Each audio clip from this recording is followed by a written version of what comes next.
भक्तों, ओम नमः शिवाय, श्री शिवाय नमस्तुभ्यम, जय श्री महाकाल। जी हाँ भक्तों, क्या आपका भी जो बच्चा है उसका जो मन है वो पढ़ाई में बिल्कुल भी नहीं लगता। आप लोग बहुत ज़्यादा परेशान हैं उसकी पढ़ाई के लिए कि आखिरकार आपका जो बच्चा है वो पढ़ता क्यों नहीं है। जब भी आप उसको पढ़ाने के लिए बैठाते हो तो इधर उधर के कामों में लग जाता है, कहीं खेलने चला जाएगा, कहीं घूमने चला जाएगा, कहीं कुछ करने लगेगा, लेकिन पढ़ेगा बिल्कुल भी नहीं। आपको भी समझ में नहीं आता कि आखिर ऐसा क्या हो गया जिसके कारण आपका जो बच्चा है उसका जो मन है वो पढ़ाई में नहीं लगता। तो आपको परेशान होने की कोई भी आवश्यकता नहीं है।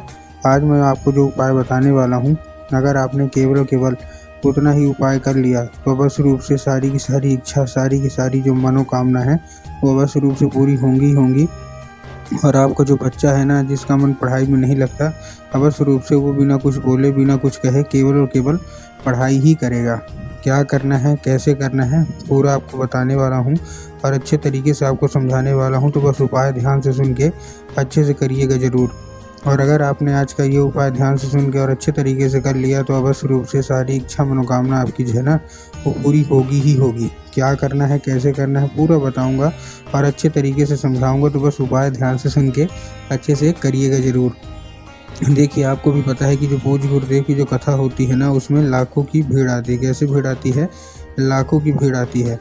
और जब गुरुदेव की कथा में लाखों की भीड़ आती है तो वहाँ ज़्यादातर जो भक्त रहते हैं वो क्या करते हैं, पत्र के द्वारा अपनी मनोकामना, अपनी इच्छा पत्र के द्वारा गुरुदेव तक पहुँचाते हैं।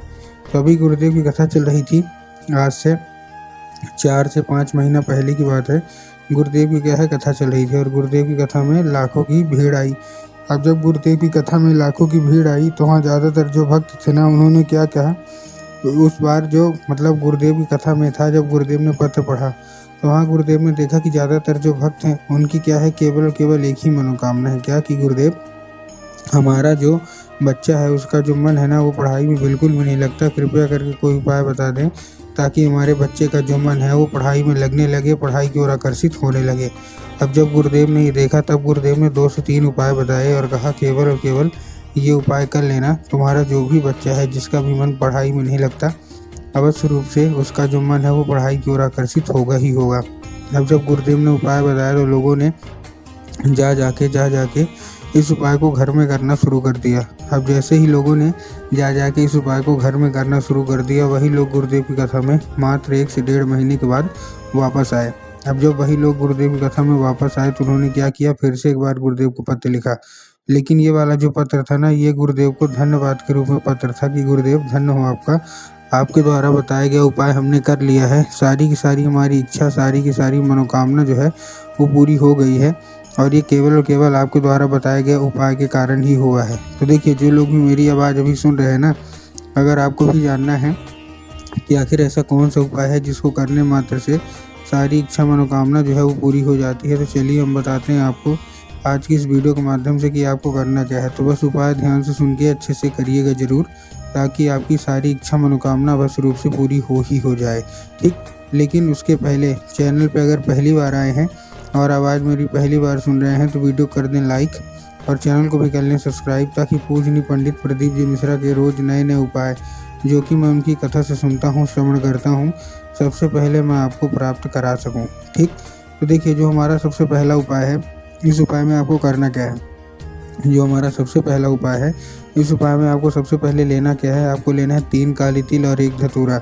क्या लेना है, 3 काली तिल लेना है और 1 धतूरा लेना है। और देखिए, काली तिल और काली मिर्च में ना बहुत सारे लोग कंफ्यूज भी होते हैं, काली तिल क्या है, काली मिर्च क्या है, हमको थोड़ा साफ साफ बताओ कि हमको लेना क्या है। तब गुरुदेव ने साफ साफ बताया है कि आपको क्या लेना है, आपको लेना है काली तिल, और काली तिल के साथ साथ आपको और क्या चाहिए, काली तिल के साथ आपको 1 धतूरा चाहिए। तो आपने काली तिल ले लिया, काली तिल के साथ आपने 1 धतूरा ले लिया। अब धतूरा लेने के बाद आपको करना क्या है, अपने बच्चे के हाथ में देके उसको भेज दीजिए कहाँ, सीधा सीधा शिव मंदिर। अब जैसे ही आप शिव मंदिर पहुँचेंगे, ठीक है ना, जिसका मतलब आपका बच्चे को देना है, और जैसे ही शिव मंदिर पहुँचेगा उसको बोलिएगा कि दक्षिण दिशा में खड़ा हो जाए और उत्तर की ओर अपना चेहरा कर ले। अब देखिए, दक्षिण और उत्तर में ना बहुत सारे लोग के मन में कन्फ्यूज़न आता है कि दक्षिण क्या है, उत्तर क्या है, हमको थोड़ा साफ साफ बताओ। तब गुरुदेव ने साफ साफ बताया है कि आप जिस भी शिव मंदिर जा रहे हो, उस शिव मंदिर का जिधर साइड जलाधारी होगा, आपको अपना चेहरा उधर साइड करके खड़े हो जाना है, ठीक। खड़े हो गए। अब खड़े होने के बाद आपको करना क्या है, एक नाम लेके, कौन सा, महादेव का बहुत ही सुंदर सा नाम है, श्रम्भेश्वर महादेव।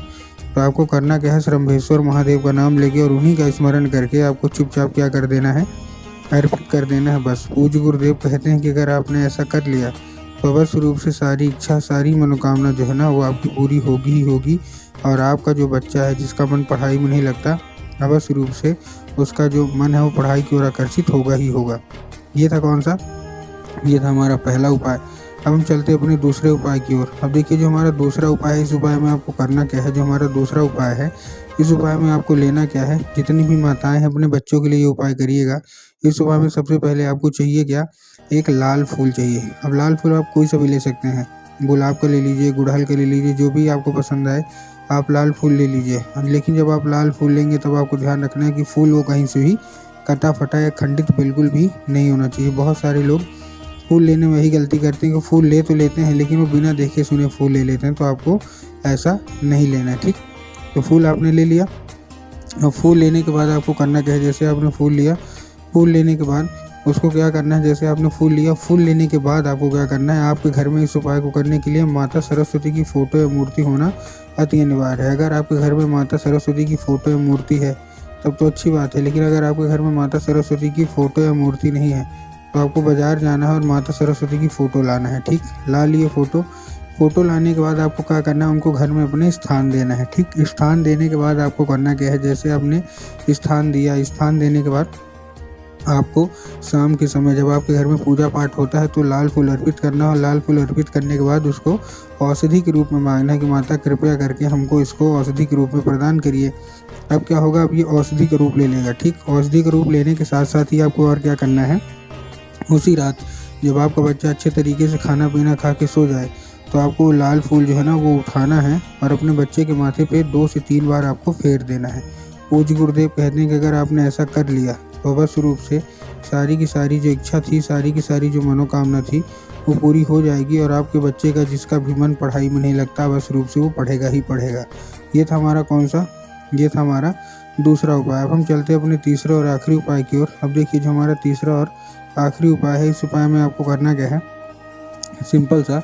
इस उपाय में आपको लेना क्या है, केवल और केवल एक पान का पत्ता, और पान के पत्ते के ऊपर आपको शहद का लेपन कर देना है। जैसे आप शहद का लेपन करेंगे, शहद का लेपन करने के बाद आपको करना क्या, अपने बच्चे के हाथ में देके उसको भेज दीजिए सीधा सीधा शिव मंदिर। अब जैसे ही आपका बच्चा शिव मंदिर पहुंचेगा तो उसको क्या बोलना, आपके दिमाग में होगा कि जाएंगे बाबा भोलेनाथ के ऊपर अर्पित करवा देंगे, जो कि गलत है।